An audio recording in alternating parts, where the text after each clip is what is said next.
Would you also, and I have to ask you directly about this because it's such a big topic at the moment, would you also want to resist some of the interference, some of the pandering, and some of the sort of gerrymandering that's happening in combat units to get women and even transgender people involved in the front lines? What's your broad assessment of the sort of women in combat debate? Because you hear a lot of vets say, look, we tried this, it doesn't work, it destroys morale. Women aren't strong enough; they end up having to be protected. The men stop paying attention to what they're doing.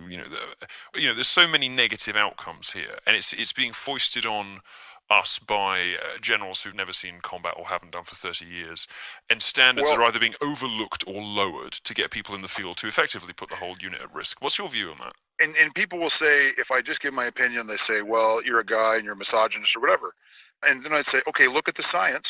And the Marine Corps actually did a very thorough job of collecting the science. They put sensors on a whole unit of all females, all males, and a mixed unit, and they put them on a 90-day exercise out in, I think, in California, a simulated combat field Right. exercise. It's a long time. I mean, 90 days is They, enough to get some data, sure, right? you bet. And so they measured heart rate, movement, how much they carried, an artillery shell, a backpack, climbing up a hill, whatever. And they found significant unit underperformance compared to the all-male unit. If we have a Marine Corps that is there to wage war and win and not worry about everyone feeling good about the outcome because they might have been excluded because they just weren't strong enough, as a society, we have to really debate that. Do we want an effective military or do we want a politically happy, correct one? From my point of view, there's also a sort of moral and social question here. I mean, it strikes me. You may have a different view on this, but it just strikes me as intrinsically horrifying. What kind of society we have turned ourselves into, where we expect our women to, to go fight on the front lines. We're sending a message that we think that women that we ought to hold on a pedestal and provide for and protect and worship and love. We're throwing them into combat. I mean, Correct. Is chivalry that dead? really? I mean, I don't know whether it's just me. I'm glad you think so too. But so many people say, "Oh, this in the age of rigidly enforced gender equality, when people get upset about door holding, all sorts of ridiculous things like that, the idea that we would send a message that we're perfectly happy hurling women onto the front line strikes me as slightly appalling." When you look at the thousands of wounded vets that have come back from Iraq, Afghanistan, um, the vast majority of those are males. Would American society be ready for half of them to be females? I don't think so. No, and of course, And women and and, suffer and, more. and this very false idea that wars are sterile, that it's a predator drone watching through a TV screen or watching the video clips on your evening news. It's not like that. Yeah. Okay? And a full-on conventional war is an enormous amount of killing and suffering and danger. And again, the sad thing is the lame politicians that make those decisions, it's not their daughters that they're sending anyway. And that's Of the real course. hypocrisy of it all.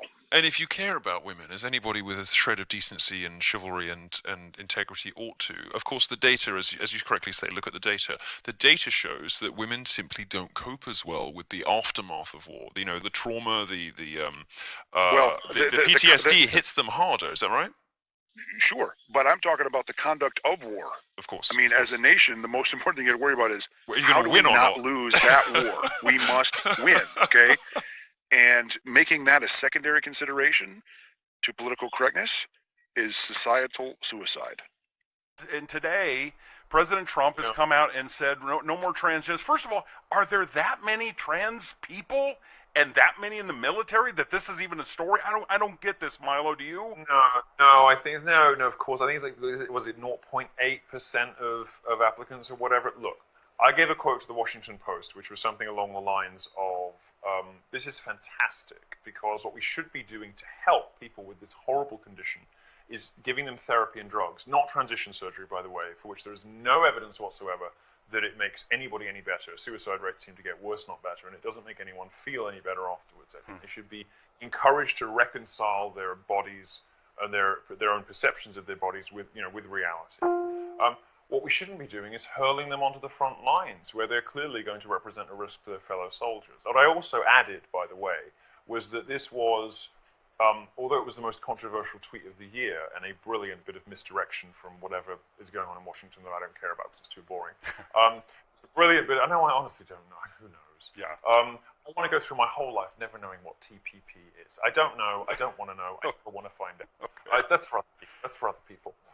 You know, but I, you know, I wanted to find something else to say about this, and it occurs to me that although this was the most controversial tweet of the year, probably, it was really only baby steps, because if Trump really wants to dedicate himself to the efficacy and fighting fitness of the armed forces, he needs to remove women too from frontline combat units, because all the evidence shows that they are devastating both for performance and morale. So I said the tweet was delightful, but also only baby steps.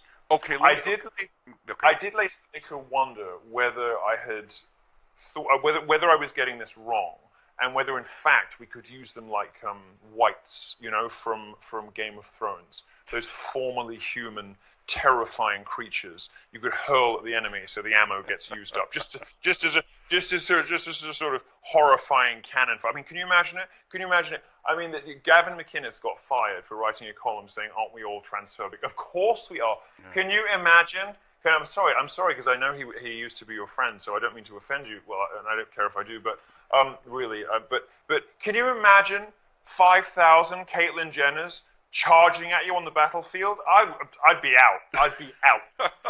Honestly. Okay, so, you know, but let me ask you this. Okay, you said they need doctors and they need to be talked to. Isn't that the same thing that people said about homosexuality not that long ago? Oh, God, I wouldn't have gays in the military either. Are you kidding me? Then again, if we took gays out of the military, the Navy would be screwed. I think there are gay people for whom it's funny. My security detail is all Navy SEALs, you see, so I love to wind them up about this.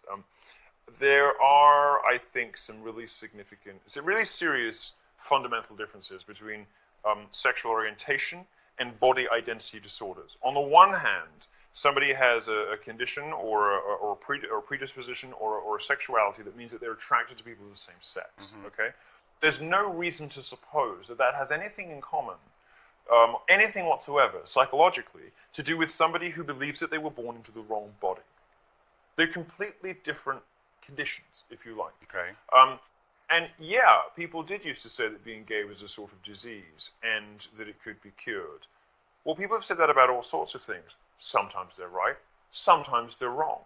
And we've had this quirk of history where people with any kind of sexual deviance have been bracketed together in the LGBTQIA apostrophe asterisk blah, blah, blah, whatever it is today group, because they were dissident identities. But the truth is that none of them have anything to do with one another, and none of them particularly have each other's best interests at heart. They don't even like each other, right?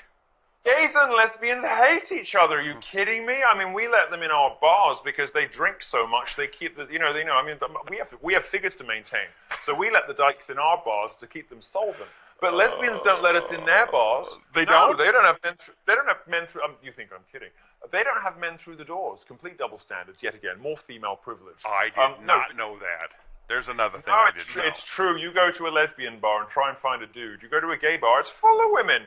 Anyway, the point is that this LGBT thing was a sort of, it's a weird historical anachronism. It's like a skeuomorphic feature of activism from the past, from people when there were tiny groups of these little people who wanted to club together, seem like a larger group than they were for the purposes of lobbying for rights. Mm-hmm. Well, they have all the rights they need now, and the truth is now coming out that gays and lesbians don't like each other very much. Do you think that the gay and lesbian clubs in high schools, is that something that is important, or do you think that is more political correctness gone amok? There are gay and lesbian clubs in high schools? Oh, in my daughter's high school, it's the biggest club in school. Are you kidding me? No. Take her out of school. Homeschool her. This is not compassionate social justice. This is political indoctrination. And what we do know, it's not what science tells us, No scientist disagrees with this, by the way. This is not some crackpot right-wing craziness. Sexual development is a complex mixture of nature and of nurture.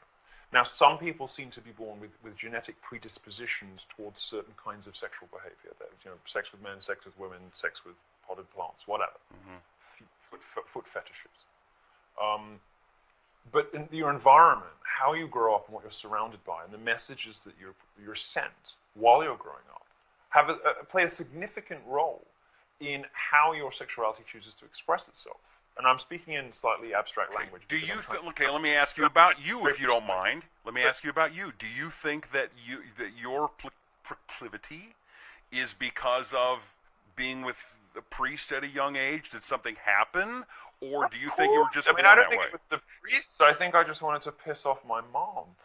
No, I did. I had girlfriends at the time, and I were distinctly... Look, I'm not saying that I'm a typical case for anyone, okay? I think I was one of those people where it was like mostly nurture and a little bit nature. Okay. I don't for a second think that I'm typical of anyone in any respect, okay? Okay. But at least acknowledge my existence and allow it, if you're listening to this, to suggest to you the possibility that it isn't as simple as the gay lobby has been telling you. The Born This Way philosophy was an invention of the 80s. It's not science, it's marketing. And the reason that gay people tell you they were born this way, and this is extended to the trans lobby too, is that in the 1980s and 1990s, the religious right was saying, love the sinner, hate the sin. What they were telling people to do is abstain from behavior that God abhors. Repent for your lustful thoughts and live a good life. Well, what gay people said in response was, no, I was born this way. It's what I am. The gay lobby came up with this clever idea, which is, what if we're like women or blacks, and we have no choice over what we are? And this gave rise to the search for the gay gene. Now, it turns out that there was some truth to it, but it wasn't the whole truth. Mm-hmm. So you get Lady Gaga songs Born This Way, and you get some people are born gay, get over it from gay charities. But it is at best a horrendous oversimplification of the facts. And I remember from my own experiences, there certainly being an element of choice, certainly being a point at which I could, if I had wanted to, had sex with more girls or more boys. Mm-hmm. Now, as it happens, I'm sort of stuck in a rut at this point, and I think if I went straight, it would probably finish my career. But I think once your frontal lobes are formed at 18, 20 years old, you pretty much get, you're on a path. Right.